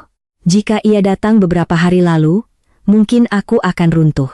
Tapi di meja rumah ibuku kini ada kain mahar asli dan cap retak kecil yang menunggu mediasi. Aku membuka mata lagi. Besok aku akan mengakui perselingkuhan itu lebih dulu. Di depan semua orang. Jadi kamu tidak perlu memakainya sebagai pisau. Setelah itu, kita bicara dokumen. Haris menatapku lama. Kamu pikir orang akan tetap mendengarkan setelah kamu mengaku? Tidak semua. Tapi yang punya uang tertahan, kontrak tertahan, anak didik yang diseret, dan tanda tangan palsu akan mendengar tanggal. Ia tersenyum miring. Kamu berubah. Tidak. Aku hanya terlambat ingat siapa yang mengajariku membaca pola. Setelah ia pergi, aku duduk di lantai rumah ibuku sampai larut. Di depanku, bukti-bukti kususun menurut urutan yang diajarkan Ibu Ratih, rekening Banua River Gift, perubahan wali jemput, draft hotel, catatan upah perajin, unggahan anonim, log admin, foto loker dengan pantulan gelang, rekaman Haris, kap asli dan tiruan, kain mahar asli dan palsu. Aku menempelkan label tanggal pada setiap lembar. Tidak ada kemenangan di sana. Yang ada hanya jalan sempit. Di ujungnya mungkin aku mendapatkan kembali sebagian namaku, tetapi kehilangan rumah tangga selamanya. Aku teringat malam pertama setelah menikah, ketika Haris berjanji di ruang celup bahwa bengkel ibuku akan tetap menjadi milikku. Ia memegang cap kayu itu sambil bercanda tidak bisa membedakan bakul pasar terapung dan keranjang biasa. Ibuku tertawa. Aku tertawa. Sekarang tawa itu berubah menjadi bukti bahwa sejak awal Haris tidak pernah benar-benar melihat detail yang membuat benda itu milik kami. Esok paginya, kantor koperasi perajin Sasirangan Banjarmasin sudah ramai sebelum jam yang ditentukan. Beberapa perajin berdiri di luar, berbisik. Pemilik toko oleh-oleh datang dengan wajah ingin tahu. Pak Dimas dari hotel membawa map hitam. Bu Nirmala duduk paling belakang, kaku. Petugas bank daerah menyiapkan berkas. Ibu Ratih meletakkan buku catatan di depan kursinya. Paman Saiful membawa kotak kain mahar asli dan cap kayu retak kecil, dibungkus kain putih. Arman datang terakhir, wajahnya pucat, tetapi ia membawa tas kecil berisi salinan flash disk. Saat Haris dan Laila masuk, ruangan langsung sunyi. Laila memakai gelang emas tipis itu, tanganku mengepal di bawah meja. Ia tidak tahu pantulannya sudah kubawa dalam map. Pak Burhan membuka rapat dengan suara berat. Hari ini kita klarifikasi kewenangan usaha, rekening, kontrak, pembayaran perajin, dan beberapa tuduhan yang sudah menyebar. Haris langsung mengangkat tangan. Sebelum semua itu, saya minta semua ingat bahwa istri saya sudah mengakui perselingkuhan. Jangan sampai forum koperasi dipakai untuk membersihkan dosa pribadi. Semua mata beralih kepadaku, dadaku sakit, tetapi aku berdiri. Saya tidak datang untuk membersihkan dosa itu, kataku. Suaraku bergetar pada awalnya, lalu menguat. Saya pernah berselingkuh dengan Arman Saputra. Itu salah saya sebagai istri, salah saya kepada Haris, kepada Rania, kepada keluarga. Saya tidak meminta forum ini menyebut saya bersih. Ruangan hening. Beberapa orang menunduk, beberapa menatap tajam. Aku menelan rasa malu itu utuh-utuh. Tapi setelah saya mengakui itu, saya minta forum ini memeriksa hal lain. Apakah dosa saya terjadi lebih dulu daripada pemindahan rekening, perubahan wali jemput, draft kontrak hotel, pemotongan upah perajin, unggahan fitnah, dan pemalsuan cap serta kain mahar. Karena kalau semua itu disiapkan sebelum aib saya dibuka, maka perselingkuhan saya bukan alasan mereka bergerak. Itu hanya alat untuk membuat perampasan terlihat pantas. Laila tertawa pendek, dengar bahasanya. Perampasan, padahal dia yang merusak rumah. Ibu Ratih mengangkat tangan. Semua pihak akan bicara, tapi hari ini dokumen harus dibaca utuh. Aku membuka map pertama. Pembayaran paket wisata hotel, tanggal ini, jumlah 12.400.000, masuk ke rekening Banua River Gift. Bukan rekening koperasi. Ini terjadi sebelum saya dituduh mengalihkan uang. Petugas bank mencondongkan tubuh. Pak Dimas membuka mapnya. Haris menatapku tanpa berkedip. Aku membuka map kedua. Formulir perubahan wali jemput Rania masuk ke sekolah 4 hari sebelum foto saya disebar. Bu Nirmala pucat. Aku membuka map ketiga. Draft pemindahan kontrak hotel ke Banua River Gift dikirim sebelum rapat keluarga. Pak Dimas menghela napas berat. Aku belum membuka semuanya, belum rekaman, belum foto gelang, belum cap asli. Tetapi ruangan sudah berubah. Bukan memihakku? Belum, hanya mulai mendengar. Laila mencengkeram ponselnya. Haris menatap cap yang masih terbungkus kain putih di depan Paman Saiful. Dan aku tahu, setelah kain putih itu dibuka, tidak ada satupun dari kami bisa kembali ke cerita lama. Paman Saiful membuka kain putih itu pelan, seperti membuka sesuatu yang bukan hanya benda, melainkan nama orang mati. Kain mahar asli pertama kali tampak di bawah lampu kantor koperasi. Warna biru sungainya tidak seterang kain yang Laila lemparkan di dermaga, ungu tuanya lebih dalam, dan di satu lipatan ada noda samar yang membuat tenggorokanku tertutup. Aku tidak perlu menjelaskan noda itu kepada semua orang, cukup bagiku bahwa ibuku pernah menangis di sana sebelum aku menikah. Lalu Paman Saiful mengeluarkan cap kayu motif bakul pasar terapung. Retak kecil di sudut kanan terlihat jelas. Sisa ikatan benang kuning masih menempel di gagang, kusam, terpotong, dan bernoda nila. Di meja yang sama, aku meletakkan cap tiruan yang dulu diangkat Laila sebagai bukti dari loker Arman. Dua benda itu tampak mirip dari jauh, tetapi begitu didekatkan, kebohongan mulai kehilangan tempat bersembunyi. Cap tiruan itu tidak punya retak, benangnya terlalu baru, alur bakulnya sedikit lebih tebal, seperti dibuat orang yang hanya meniru bentuk tanpa memahami tekanan tangan ibuku. Ruangan hening. Laila tertawa kecil, tetapi suaranya patah. Benda lama bisa saja ditukar. Ibu Ratih langsung mencatat. Maksud ibu, cap asli dan kain mahar asli baru dimunculkan sekarang karena sengaja disembunyikan pihak Bu Aisyah. Ya, jawab Laila terlalu cepat. Paman Saiful menatapnya. Kalau begitu mengapa kemarin kamu bilang kunci lemari katalog hilang? Wajah Laila menegang. Saya tidak ingat. Saya ingat, kata Paman Saiful. Saya juga membawa kunci cadangan dari almarhumah adik saya. Lemari itu terbuka di depan kamu, Haris tidak ada, dan kain mahar asli ada di dalamnya. Kalau Aisyah yang menjual kain mahar, kenapa kain itu ada di lemari yang selama ini kamu pakai untuk katalog? Beberapa perajin mulai berbisik. Haris mengangkat tangan. Ini semua pengalihan? Masalah utama adalah Aisyah mengkhianati rumah tangga dan merusak kepercayaan usaha. Kepercayaan usaha rusak ketika uang masuk ke rekening yang tidak disetujui koperasi, kata Pak Dimas dari hotel, suaranya datar. Ia menggeser map hitam ke tengah meja. Kami menerima draft pemindahan kerjasama ke Banua River Gift 2 hari sebelum foto Bu Aisyah dan Pak Arman beredar. Di email itu tertulis bahwa pemindahan diperlukan karena restrukturisasi internal, bukan karena skandal moral. Haris menoleh tajam ke arahnya. Pak Dimas, hotel tidak perlu masuk urusan keluarga.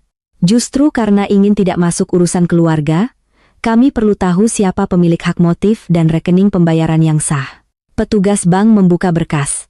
Dari catatan transaksi yang dapat kami jelaskan secara umum dalam forum ini, benar ada pembayaran agen wisata masuk ke rekening Banua River Gift sebelum laporan dugaan penggelapan terhadap Bu Aisyah dibicarakan di koperasi. Status rekening itu bukan rekening koperasi lama. Pak Burhan mengusap wajahnya. Bu Hanum, yang sejak tadi duduk di barisan perajin, berdiri dengan buku catatannya. Saya mau bicara, upah kami dipotong sebelum malam dermaga itu. Bu Laila bilang karena Bu Aisyah salah hitung dan uang koperasi kacau.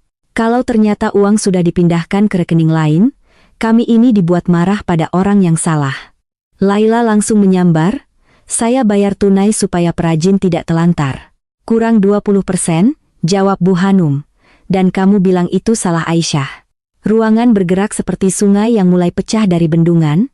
Aku masih berdiri, tetapi kakiku terasa dingin. Aku tidak bahagia melihat Laila terpojok. Ada bagian dari diriku yang masih malu karena semua ini dimulai dari luka yang kubuat sendiri. Tetapi setiap dokumen yang dibaca membuat satu hal semakin jelas. Mereka tidak bereaksi pada perselingkuhanku. Mereka menyiapkan jalan sebelum orang lain tahu. Aku membuka berkas berikutnya. Ini formulir perubahan wali jemput Rania dari sekolah. Masuk 4 hari sebelum foto disebar. Bu Nirmala, saya minta Ibu menjelaskan siapa yang membawa formulir dan alasan yang diberikan. Bu Nirmala berdiri dengan wajah pucat. Pak Haris dan Bu Laila datang. Mereka mengatakan kondisi rumah tangga tidak aman, dan Bu Aisyah sering meninggalkan anak untuk bertemu laki-laki. Saya diberitahu, agar untuk sementara anak hanya diserahkan kepada ayah atau tantenya. Saya mengakui, sekolah tidak meminta klarifikasi langsung kepada Bu Aisyah. Suaranya mengecil. Saya minta maaf karena Rania ikut mendengar tuduhan yang belum diperiksa. Kata maaf itu tidak menyembuhkan apapun, tetapi ia mencabut satu duri dari tubuhku. Haris menekan meja dengan telapak tangan. Saya ayahnya, saya berhak melindungi anak saya. Melindungi dari apa? Tanyaku. Dari ibunya? Atau dari kemungkinan ibunya tidak mau tanda tangan? Haris menatapku seperti ingin membelah ruangan. Jangan bermain sebagai korban. Aku tidak bermain. Aku mengaku di depan semua orang. Aku berselingkuh, tapi kamu mengubah wali jemput sebelum rapat keluarga. Kamu mengirim draft kontrak sebelum foto disebar. Rekening baru menerima pembayaran sebelum tuduhan penggelapan. Cap palsu difoto di loker Arman sebelum Laila mengaku menemukannya. Kalau aku korban dalam hal ini, bukan karena aku istri yang bersih. Aku korban karena dosaku dipakai sebagai cap palsu untuk menandai semua milikku sebagai milikmu. Arman berdiri dari kursinya, wajahnya pucat, tetapi suaranya lebih stabil dari yang kuduga. Saya juga mau bicara. Saya bersalah karena terlibat hubungan dengan Bu Aisyah. Saya tidak akan membela itu. Tapi saya tidak menerima uang curian, tidak mencuri motif, dan tidak membuat akun fitnah. Ia menyerahkan flash disk kepada Ibu Ratih dan salinan cetak kepada Pak Burhan. Di dalamnya ada log lokasi kelotok, rekaman suara Pak Haris, dan foto loker saya. Foto ini diambil 1 hari sebelum Bu Laila bilang cap itu ditemukan. Di pantulan kaca loker, terlihat gelang yang sama dengan yang dipakai Bu Laila hari ini. Semua mata bergerak ke pergelangan tangan Laila. Ia spontan menutupi gelangnya dengan ujung kerudung. Gerakan itu lebih keras dari bantahan apapun. Itu konyol, katanya. Banyak orang punya gelang. Betul, kata Ibu Ratih. Maka kita tidak menyimpulkan dari gelang saja. Kita cocokkan dengan tanggal, lokasi, dan rekaman. Rekaman diputar tidak keras, tetapi cukup untuk memenuhi ruangan. Suara Haris muncul, kalau Aisyah sudah jatuh, semua orang akan terima alasan kita pindahkan pembayaran. Lalu bagian lain, Cap tiruan simpan dulu, kalau Arman membantah, bilang dia yang ambil dari ruang celup. Haris berdiri tiba-tiba, rekaman itu tidak sah, itu percakapan pribadi yang dipotong. Ibu Ratih menatapnya tenang. Kalau dipotong, silakan jelaskan bagian utuhnya. Kalimat sebelum dan sesudahnya apa?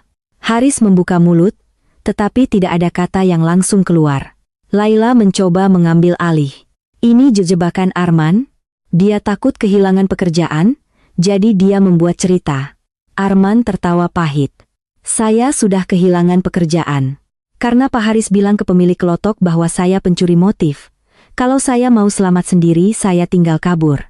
Saya datang karena nama saya dipakai untuk memindahkan uang yang tidak pernah saya pegang.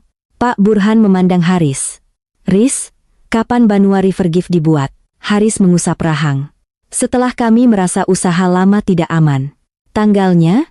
Tanya petugas bank. Sekitar setelah masalah keluarga ini muncul. Pak Dimas membuka lembar lain. Nomor badan usaha pada draft yang kami terima tercatat sebelum foto beredar. Haris terdiam. Itulah celah yang tidak bisa ditutup oleh luka suami. Ia salah menyebut urutan, bukan salah kecil, melainkan salah yang membuat seluruh cerita mereka retak. Aku melihat wajahnya berubah. Bukan lagi suami terluka, bukan lagi pemilik usaha yang marah, melainkan laki-laki yang sadar tanggal bisa lebih kejam daripada teriakan. Laila tiba-tiba berkata, baik, rekening itu dibuat lebih awal. Memangnya salah menyiapkan usaha cadangan? Aisyah sudah lama tidak bisa dipercaya, kami hanya menyelamatkan keluarga. Dengan kain mahar palsu? Tanya Paman Saiful. Dengan cap tiruan? Tanya Bu Hanum. Dengan foto anak di unggahan anonim? Tanyaku. Laila menatapku, matanya basah bukan karena menyesal, tetapi karena marah telah tersudut. Kamu tidak pantas bicara soal anak, kamu yang membuat semua ini. Aku membuat luka pernikahan, kataku. Kamu membuat fitnah untuk mengubah luka itu menjadi surat pengalihan. Aku membuka tangkapan layar riwayat admin. Unggahan anonim yang menyebut aku pencuri dijadwalkan dari perangkat yang juga dipakai mengelola akun usaha. Waktunya sebelum rapat keluarga selesai. Bahkan unggahan lanjutan yang memakai foto Rania masuk beberapa menit setelah status akun usaha dipasang. Petugas koperasi yang membantu layar proyektor memperbesar data itu. Laila menatap layar, lalu berkata pelan, saya hanya ingin orang tahu risiko kalau usaha tetap dipegang perempuan seperti dia. Kalimat itu keluar bukan sebagai pengakuan penuh, tetapi cukup untuk membuat ruangan membeku. Ibu Ratih mengulang, jadi ibu membuat atau mengatur unggahan itu? Laila sadar ia tergelincir. Bukan begitu. Tapi ibu baru saja menyebut tujuan unggahan. Pak Burhan menutup matanya sebentar. Laila, demi Allah, anak kecil ikut kamu bawa. Untuk pertama kalinya, wajah Laila pecah. Saya capek semua orang percaya Aisyah. Hotel cari dia, perajin tanya dia, katalog harus lewat dia, padahal Haris yang tampil, keluarga kami yang menanggung nama. Begitu dia jatuh, kenapa kami tidak boleh mengambil alih? Kenapa semua masih harus kembali ke dia? Tidak ada yang menjawab. Jawabannya sudah ada di meja, karena jatuh sebagai istri tidak sama dengan kehilangan hak atas warisan, usaha, anak, dan kebenaran. Haris menatap Laila dengan marah, bukan karena ia menyesali perbuatan mereka, tetapi karena Laila membuka motif yang selama ini disimpan rapi. Petugas bank kemudian menyatakan rekening Banua River Gift akan ditandai untuk peninjauan transaksi terkait koperasi sampai ada hasil audit dan kesepakatan kepemilikan. Pak Dimas dari hotel menahan seluruh proses pemindahan kontrak dan meminta revisi dokumen hanya dengan persetujuan pemilik motif serta koperasi. Pak Burhan menetapkan akses admin usaha lama dibekukan dari Laila dan Haris sementara, lalu dialihkan ke pengurus koperasi bersama sampai audit selesai. Bu Hanum meminta kekurangan upah perajin dicatat sebagai kewajiban yang harus dibayar dari dana yang masuk ke rekening baru. Bu Nirmala menulis pernyataan bahwa sekolah akan mengembalikan hak konfirmasi jemputku sebagai ibu kandung sambil menunggu perjanjian tertulis antara orang tua, dan ia akan mengklarifikasi kepada wali kelas bahwa tuduhan pencurian tidak boleh dibicarakan di depan Rania. Tidak ada palu diketuk seperti di pengadilan, tetapi setiap keputusan itu terdengar seperti tali yang satu persatu dipotong dari leherku. Haris masih mencoba bertahan. Kalau semua orang mau percaya perempuan yang mengkhianati suami, silakan, tapi jangan salahkan saya kalau keluarga ini hancur. Aku menatapnya. Keluarga ini sudah hancur ketika kamu memilih membuat anak takut pada ibunya. Suaraku tidak tinggi, mungkin karena amarahku sudah melewati tempat berteriak. Aku tidak meminta kamu memaafkanku. Aku juga tidak akan meminta kita kembali seperti dulu, tapi Rania tidak boleh dijadikan jaminan. Bengkel ibuku tidak boleh dijadikan penutup utang kelotok. Dan dosaku tidak boleh dipakai untuk mencelup semua dokumen palsu menjadi terlihat suci. Arman menunduk ketika namanya disebut dalam berita acara sebagai saksi. Ia menyerahkan semua salinan data, lalu menandatangani pernyataan bahwa ia tidak menerima cap asli, tidak menerima uang koperasi, dan bersedia memberi keterangan ulang jika diperlukan. Setelah menandatangani, ia tidak menatapku lama. Hanya berkata pelan, "Semoga Rania bisa lepas dari cerita kita." Aku menjawab, "Semoga kamu juga berhenti lari dari bagianmu." Ia mengangguk. Beberapa hari kemudian, aku mendengar ia benar-benar kehilangan pekerjaan di dermaga utama. Tidak ada yang menawarinya kelotok wisata karena nama selingkuhan dan saksi skandal terlalu berat untuk dijual kepada tamu. Ia membantuku membuka bukti, tetapi hidup tidak memberinya hadiah bersih. Mungkin memang seharusnya begitu, kesalahan kami tidak hilang hanya karena kebohongan orang lain terbongkar. Setelah mediasi, Laila diminta menulis permintaan maaf resmi kepada koperasi, perajin, sekolah, dan mitra hotel. Kalimatnya kaku, penuh kata kekeliruan informasi dan tekanan keluarga, tetapi tanda tangannya ada di bawah. Ia kehilangan akses admin akun usaha, katalog, dan pemesanan. Unggahan fitnah dihapus, lalu diganti klarifikasi bahwa tuduhan pencurian uang koperasi, penjualan kain mahar, dan pencurian cap motif tidak terbukti dalam pemeriksaan awal koperasi. Tidak semua orang membaca klarifikasi itu. Orang lebih suka kabar kotor daripada koreksi yang rapi. Di pasar, masih ada yang menatapku terlalu lama. Di pengajian, masih ada yang berhenti bicara ketika aku lewat, tapi perajin mulai datang ke rumah ibuku membawa kain setengah jadi. Bu Hanum datang paling awal. Ia meletakkan buku catatannya di meja dan berkata, "Kalau mau mulai ulang, bayar kami lewat rekening yang jelas. Jangan lewat tangan keluarga." Aku mengangguk. Itu yang akan saya lakukan. Kami membuka rekening koperasi baru dengan 2 pengesahan, satu dari pengurus dan satu dari perwakilan perajin. Kontrak hotel tidak langsung kembali. Pak Dimas meminta waktu, audit, dan perubahan nama dokumen agar bengkel Sasirangan terpisah dari usaha kelotok Haris. Aku menyetujuinya. Untuk pertama kali setelah bertahun-tahun, nama ibuku kembali muncul di halaman pertama katalog kecil, bengkel Sasirangan Rahmah, motif Banyu Bajalan, Sungai Jingah. Tidak besar, tidak megah, tidak punya foto Haris menyambut wisatawan di dermaga. Tapi setiap kain yang keluar dari sana dibayar langsung, dicatat rapi, dan tidak lagi melewati rekening yang kusebut keluarga hanya karena takut sendirian. Soal Rania, tidak ada kemenangan yang mudah. Haris tetap ayahnya. Ia tetap laki-laki yang dikhianati olehku. Dalam perjanjian tertulis bersama Ibu Ratih dan sekolah, jadwal jemput dibagi jelas. Tidak boleh ada cerita soal uang curian, selingkuh, atau fitnah di depan anak. Tidak boleh ada perubahan kontak tanpa persetujuan tertulis kedua orang tua. Biaya sekolah dibayar dari rekening yang dapat dilihat bersama. Pada hari pertama hak jemputku dipulihkan, aku berdiri di gerbang sekolah dengan tangan dingin. Rania keluar pelan. Ia tidak berlari. Ia melihat ke kiri dan kanan, seolah takut ada mata teman-temannya. Lalu ia mendekat dan berkata, "Mama benar bukan pencuri?" Pertanyaan itu tetap melukaiku, tetapi kali ini aku tidak hancur. "Mama bukan pencuri," kataku. "Mama pernah salah pada papa. Itu benar. Tapi Mama tidak mencuri uang tamu, tidak menjual kain mahar, dan tidak menjual cap nenek." Ia mengangguk kecil, belum sepenuhnya mengerti. Di dalam tasnya, aku melihat ikat rambut Sasirangan buatanku, kusut, seperti lama disembunyikan. Ia tidak memakainya hari itu, tapi ia membawanya. Untuk seorang ibu yang hampir kehilangan seluruh suara di kepala anaknya, itu sudah cukup untuk membuatku bernapas. Beberapa minggu kemudian, aku memindahkan cap kayu asli ke ruang celup kecil rumah ibuku. Bukan lagi ke rumah keluarga Haris, bukan ke meja besar yang dulu membuatku merasa ikut memiliki sesuatu yang ternyata mudah direbut. Ruang celup itu sempit. Dindingnya belum dicat ulang, rak pewarna masih miring. Kalau hujan deras, air menetes dari satu sudut atap, Tapi di sana tidak ada ember pewarna sisa yang diletakkan untuk menghinaku. Tidak ada Laila yang menyuruhku berdiri jauh dari meja. Tidak ada Haris yang berkata bahwa perempuan yang menghancurkan rumah tidak boleh memilih bagian mana yang masih diselamatkan. Di sana hanya ada kain putih, catatan perajin, bau kayu basah, dan cap retak kecil yang kutaruh di atas kain bersih. Rania datang pada suatu sore setelah sekolah. Ia berdiri di samping meja, menyentuh sudut cap dengan ujung jarinya. "Ini retaknya yang bikin palsunya ketahuan?" tanyanya. Aku duduk di sebelahnya. "Salah satunya." "Kenapa tidak diperbaiki?" Aku tersenyum lelah. "Karena retak itu bagian dari ceritanya.